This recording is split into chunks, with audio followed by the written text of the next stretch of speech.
Cuentan que fue Galeno el que empezó con la anatomía humana a base de ser médico de los gladiadores. Imaginaos qué oportunidad de esa ventana abierta al interior del cuerpo humano, que eran los espadazos, las lanzadas y los espachurramientos varios, a los que los gladiadores se sometían unos a otros o peleando con bichos salvajes. ¿De qué maneras tan crueles y extrañas avanzaba la ciencia en algunos momentos de nuestra historia? Comienza Bala Extra con Pedro Sánchez.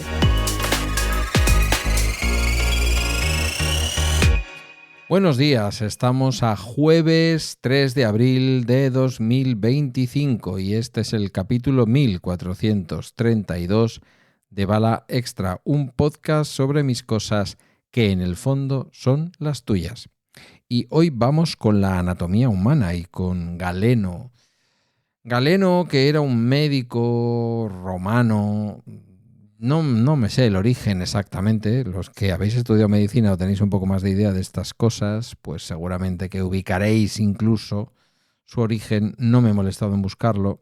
Lo que sí sé es que fue médico de los gladiadores, médico en el circo romano. Y claro, parece ser que al hombre esto le resultó una verdadera oportunidad. Como decía en la entradilla, una ventana abierta al interior de esos cuerpos. De unos cuerpos, por otra parte, muy, vamos a decir, con lenguaje de hoy, muy normativos. Con una musculatura perfecta, quizás un poco hipertrofiada en algún caso, no lo sé. Pero en todo caso cuerpos modelo. Lo que pasa es que Galeno no se dedicaba a mirar el exterior del cuerpo, sino el interior. Y este capítulo también tiene su origen en una visita a ese lugar que a mí me apasiona tanto y que a Carmela le horroriza. Bueno, ella no va a decir que le horroriza, pero tiene sus diferencias científicas, como es el Museo de la Evolución Humana de Burgos. Sí, ya lo sé que últimamente lo he mencionado varias veces, pero es que tenía yo por ahí en mi chuletario cosas que he ido retrasando y que quería tratar porque estaban en exposiciones temporales del ME la última vez que lo visité. Y me resultó muy curioso porque además, claro, en aquella época, olvidaos de fotos, olvidaos de radiografías y olvidaos de todo.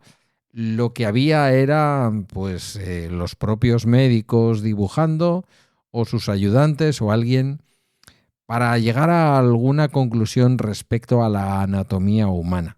De las muchas conclusiones a las que pudo llegar el bueno de Galeno, que fijaos hasta qué punto ha pasado a la cultura popular que hoy, en castellano, a un médico se le denomina galeno. Ya sé que no es la manera de hablar ahora mismo, pero no hace tantas décadas no era habitual, o mejor dicho, no era poco habitual, que a un médico se le llamara galeno o que en la literatura se utilizara esa imagen, esa abstracción para denominar al médico.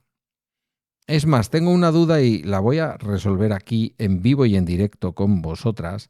Si yo busco ahora mismo Galeno RAE, posiblemente siga figurando como una manera de decir médico. Vamos a ver, Galeno, Galena.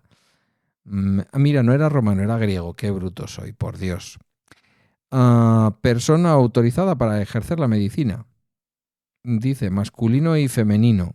Coloquialmente, médico. O sea que se sigue utilizando, ¿vale? No pone siquiera que esté en desuso, con lo cual, pues en fin. Médico, doctor, facultativo, matasanos. Matasanos. No está mal. Que me perdonen los médicos. Perdóname, tú que me oyes desde Málaga y sabes quién eres. Vamos a ver. Fijaos que en realidad el tema del circo romano era no sé si romano o griego, ahora ya me estoy liando porque claro, si me dicen que Galeno era griego, pero yo creo que este le daba por cruzar el mar y se venía a Italia. Igual no, es igual. Para lo que quiero decir, El circo, la actividad de los gladiadores, que no me consta en Grecia, pero no digo que no la hubiera, ¿vale? Porque todos hemos visto las películas griegas con espartanos que también tenían unos cuerpos como para hacerse pupita y que un médico mirara dentro. En aquella época no había muchas otras maneras, porque claro, sí, se podía observar a los cuerpos muertos, no sé si era costumbre ya entonces hacer ese tipo de necropsias para poder observar el cuerpo humano por dentro después de muerto. Las religiones, las supersticiones podían influir en esto, pero desde luego Galeno tuvo una ventana, como decía antes, abierta al interior del cuerpo para ubicar los órganos, porque de alguna manera imaginaos el cuerpo humano como el universo, como las propias estrellas, que al principio no se sabía qué había ahí adentro, para qué servía cada cosa, y se fue descubriendo poco a poco qué era cada cosa, qué función cumplía, qué tipo de enfermedades podían surgir en esos órganos, qué tipo de curas podía haber, que ya os digo que en aquella época poca cosa. Le quedaban al señor Fleming muchos años para descubrir casi por casualidad la penicilina. Y sí que es verdad que había ya técnicas quirúrgicas, se abría el cuerpo, se cerraba. Me imagino que después de cerrártelo te morías de una infección, no habría muchas otras posibilidades, que eso ha sido hasta antes de ayer, quiero decir, que en las películas del oeste americano vemos al vaquero que le han herido con una bala que le han extraído, o con una flecha que también le han extraído, pero el problema no viene de los daños que ha sufrido dentro de sus órganos, sino de las infecciones que posteriormente se desarrollaban.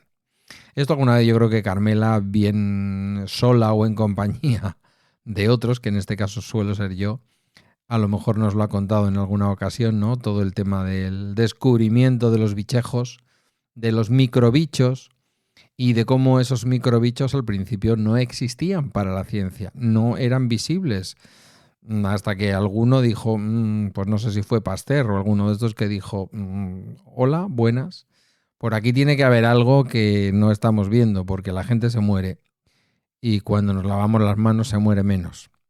Bueno, Galeno y su observación del cuerpo humano a través de esa ventana que eran las heridas abiertas que provocaban, como decía, pues una lanza, una espada o vete tú a saber si el zarpazo de algún animal del circo, ¿no? No del circo de Ángel Cristo, sino del circo que había entonces. Gran chiste en medio de un podcast. Empiezo a soltar chistes de señor mayor. ¡Qué preocupación, por Dios! Sin más, os lo dejo a vuestra consideración. Pensad por un momento, imaginad por un momento, y luego, más allá de lo que os diga Carmela, pues suponed que a 1 horita y media de Madrid, ya los que estáis más al sur es más complicado, pero en este entorno tenemos un lugar en donde, más allá de las discrepancias respecto a las teorías de la evolución humana de Arzuaga and Company, se dan estas pequeñas exposiciones temporales en el Museo de la Evolución Humana de Burgos, que solo ellas bien merecen una visita. Esto ha sido todo por hoy en Bala Extra, una producción de Emilcar FM. Puedes encontrar mis medios de contacto en las notas del programa, únete a nuestra comunidad en Telegram o busca nuestro canal en el Discord de Emilcar FM. Gracias por tu tiempo y hasta mañana, que si todo va bien, como dije el jueves pasado y fue bien, tendremos un viernes de conversación.